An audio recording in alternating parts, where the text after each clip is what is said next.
Officials also sought to quash rumors that the military would be bulldozing razed buildings deemed unlikely to harbor survivors. "We won't suspend the search and rescue mission we've been given until we find the last of the survivors," Army Chief Salvador Cienfuegos said on Twitter. Working without pause since the massive quake, first responders and volunteers have saved 60 survivors from central Mexico City to poor neighborhoods far to the south.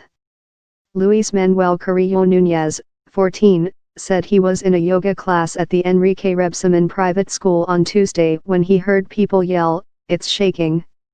It's hard to know that you're not going to see again the friends that you loved. I'm really traumatized," he said.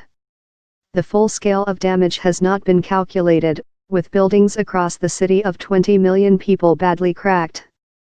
Citigroup's Mexican unit Citibanamex told clients it was lowering its 2017 economic growth forecast to 1.9% from 2.0% due to the earthquake. Political one-upmanship. The quake became more politicized on Thursday, with the country's deeply unpopular parties engaging in a game of one-upmanship to donate ever higher percentages of their federal funds to help those afflicted. Disaster relief is sensitive for politicians in Mexico after the government's widely panned response to the 1985 quake caused upheaval, which some credited with weakening the one-party rule of the Institutional Revolutionary Party, PRI. In a statement, the PRI said it would be donating 258 million pesos, $million, or 25% of its annual federal funding, to help those afflicted. Meanwhile, the National Human Rights Commission proposed changing the Mexican Constitution to divert about 30% of political parties' funding to a federal disaster fund. Calls for political penny-pinching gained momentum on social media following a powerful quake 2 weeks ago that killed nearly 100 people in the south of the country. After that tremor, current leftist presidential frontrunner Andrés Manuel López Obrador suggested donating 20% of his party's federal campaign funds for victims.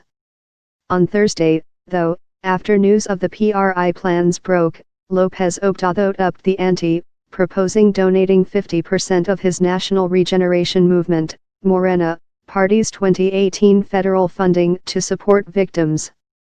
Lorenzo Cordova, the head of the National Electoral Institute, said in a video posted to Twitter the body had no problem with parties choosing to divert funds to the needy.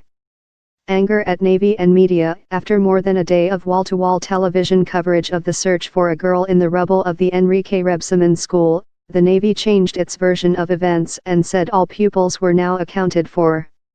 11 children were rescued from the rubble of the school, where students are aged roughly 6 to 15, the Navy said, adding that 19 children and 6 adults there were killed. The body of a woman was pulled out on Thursday morning.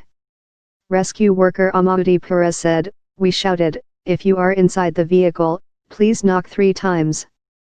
He knocked 3 times.